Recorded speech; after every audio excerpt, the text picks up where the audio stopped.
In the last video, we started with a linear transformation S that was a mapping between the set X, that was a subset of Rn, to the set Y. And then we had another transformation that was a mapping from the set Y to the set Z. And we asked ourselves, given these two linear transformations, could we construct a linear transformation that goes all the way from X to Z? And what we did is we made a definition. We said, well, let's create something called the composition of t with s. And what that is first you apply s to some vector in x to get some vector in y, and that's your vector right there. And then you apply t to that to get to z. And so we defined it that way, and our next question was that a linear transformation? We showed that it was by it met the two requirements for them. And because it is a linear transformation, I left off in the last video saying that it should be able to be represented by some matrix vector product, where this will have to be an L by N matrix, because it's a mapping from an n-dimensional space, which was X, it was a member of R, it was a subset of Rn, to an L-dimensional space, because Z is a subset of RL. Now, in this video, let's try to actually construct this matrix. So, at the beginning of the last video, I told you that T of x could be written as some matrix product B times x. Let me write that. Let me rewrite it down here. So I told you that the linear transformation T applied to some vector x could be written as the matrix vector product B times the vector x.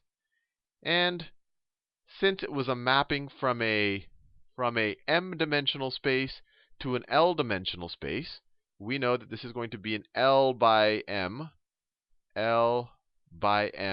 matrix. Now, similarly, I told you that the transformation S can also be written as a matrix vector product, where we could say maybe A is its matrix representation times the vector x. And since this is a mapping from remember, S was a mapping from a n-dimensional space to an m-dimensional space, this will be an M by N matrix. M by N matrix. Now, by definition, what was the composition of T of S, T with S? What is this? By definition, we said that this is equal to, you first apply the linear transformation S to x, and I'll arbitrarily switch colors.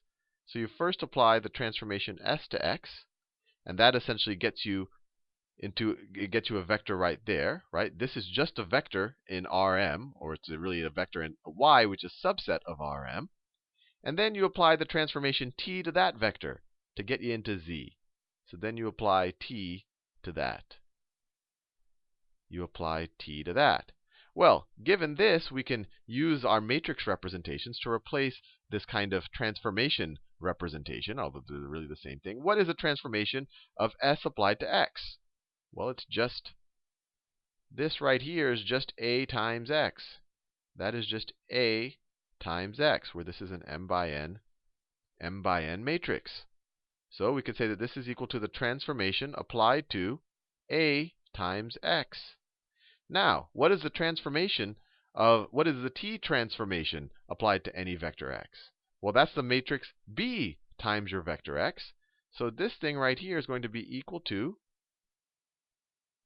B times whatever I put in there. So the matrix B times the matrix A times the vector x right there. This is what our composition transformation is.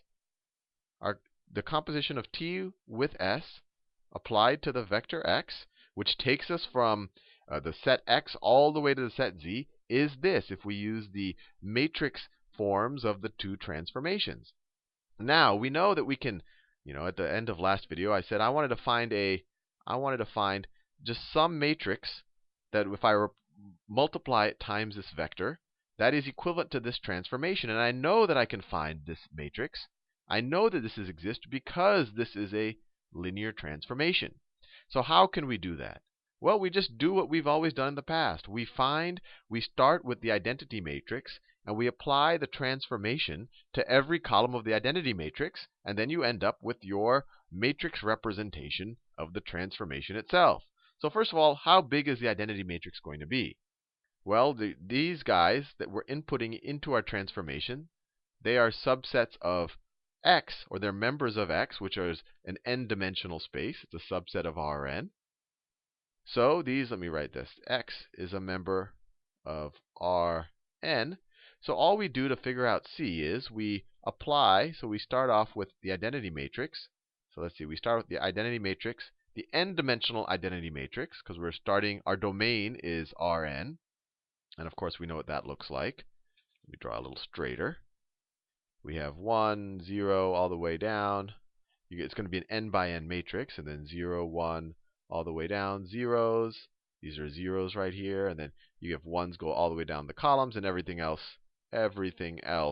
is 0. We've seen this multiple times. That's what your identity matrix looks like. Just ones down the column from the top left to the bottom right.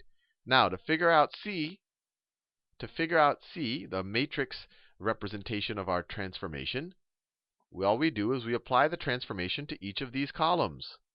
So we can write that our matrix C is equal to, it's going to take some space here, the transformation applied to this first column. But what is the transformation? It is the matrix B. It's the matrix B times the matrix A times whatever you're taking the transformation of. In this case, we're taking the transformation of that. So we're taking the transformation of 1, 0, 0, all the way down. There's a bunch of zeros, 1 followed by a bunch of zeros. That's going to be our first column of C. Our second column of C is going to be B times A times the second column of our identity matrix. And of course, you remember these are each the standard basis vectors for Rn. So this is E1, it's a vector. E2, I could actually put a hat there because they're unit vectors, but you know that already. So this is going to be times E2, which is 0, 1, 0, all the way down, a bunch of zeros. And then we're going to keep doing that until we get to the last column, which is B times A times a bunch of zeros, all the way down, and you get a 1. The nth term is just a 1 right there. Now, what is this going to be equal to? I mean, it looks fairly complicated right now, but all you have to do is make the realization, and we've seen this multiple times, that look, if we write our vector A, or we write our matrix A, as just a bunch of column vectors, so this is the column vector A1, A2, all the way to AN, right? We already learned that this was an n by m matrix, n by m matrix. Then what is the vector A times, for example, 1, well, actually, let me write it this way, times x1, x2, all the way down to xn.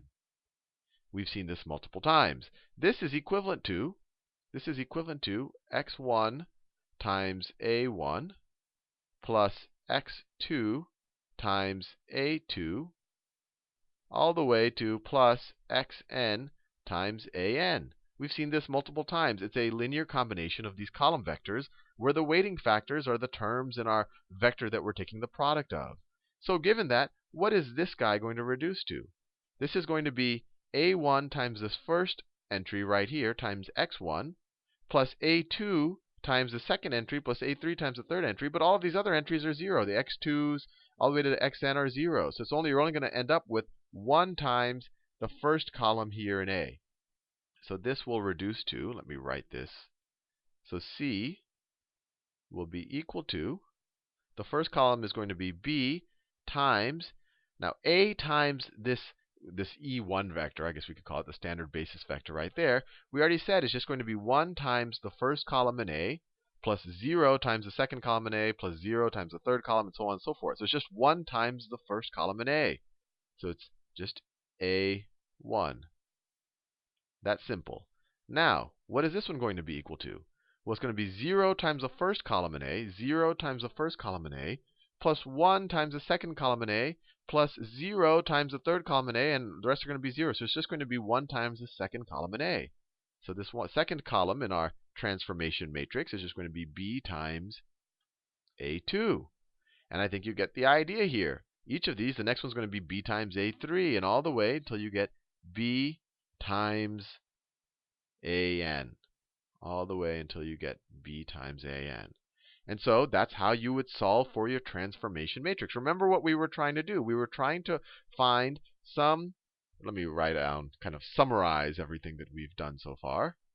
We had a mapping S that was a mapping from x to y, but x was a subset of Rn, y was a subset of Rm, and so we said that this transformation, this linear transformation, could be represented as some matrix A, where A is a m by n matrix times a vector x.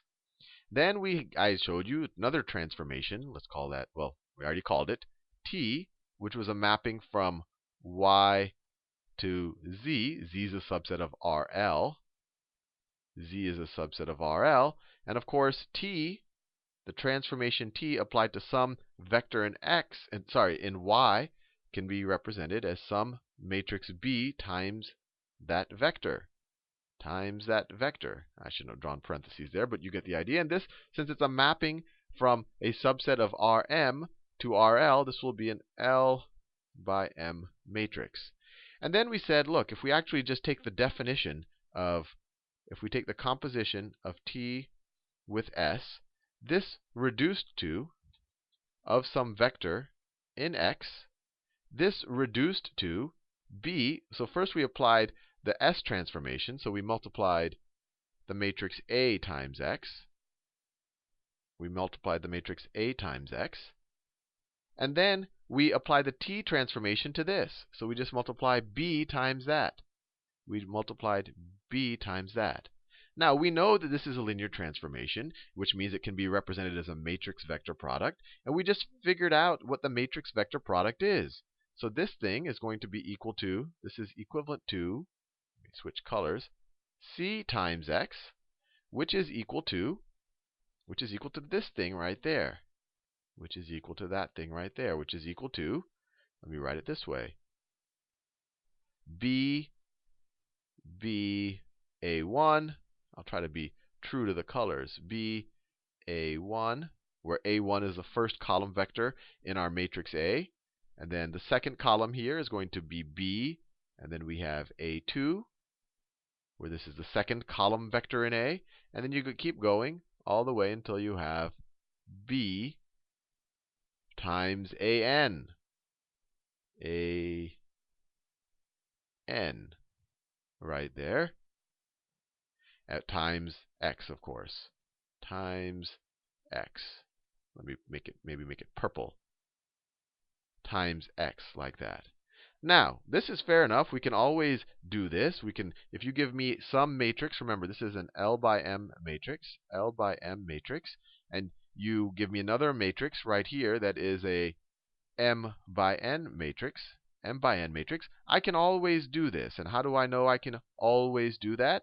Because how many entries are each of these A's are going to have M entries, right? They're going to be, let's see, A1, I say AI, all of them are going to be members of Rm. So this is well defined. This has M columns, this has M entries, so each of these matrix vector products are well defined. Now, this is an interesting thing because, I mean, we were able to figure out the actual matrix representation of this composition transformation, but let's extend it a little bit further. Wouldn't it be nice if this were the same thing as the matrices B times A? Wouldn't this be nice if this were the same things as the matrix B times, I don't want to write dot product, let me just write B times A, all of that times X. All of that times X. Wouldn't it be nice if these were the same thing? Because then we could say that the composition of T with S of X is equal to the matrix representation of B times the matrix representation of S, and you take the product of those two, and then that will create a new matrix representation that you can, which you could call C, that you can then multiply times X. So you won't have to do it, individually every time, or do it this way. And I guess the truth of the matter is there is nothing to stop us from defining this to be equal to B times A. We have not defined what a matrix times a matrix is yet. So we might as well, this is good enough motivation for us to define it in this way. So let's throw in this definition. Let us define let us define. So if we have some matrix B, and we could, well, I don't have to draw what it looks like, but B is a L by M matrix, and then we have some other matrix A, and I'll actually show what A looks like, where these are its column vectors, A1, A2, all the way to AN. Then we are going to define the product. So this is a definition. This is a definition. We're going to define the product BA as being equal to the matrix B times each of the column vectors of A. So it's B times A1. That's going to be its first column. This is going to be B times A2 all the way to B times AN. And you've seen this before in Algebra 2, but the reason why I did, when I went through kind of almost 2 videos to get to here, is to show you the motivation for why matrix products are defined this way. Because it makes the notion of compositions of transformations kind of natural. If you take the composition of one linear transformation with another, the resulting transformation matrix is just the product, as we've just defined it, of their two transformation matrices. Now, for those of you who might not have a lot of experience taking products of matrices and who think this is fairly abstract to look at, in the next video I'll actually do a bunch of examples and show you that this definition is actually fairly straightforward.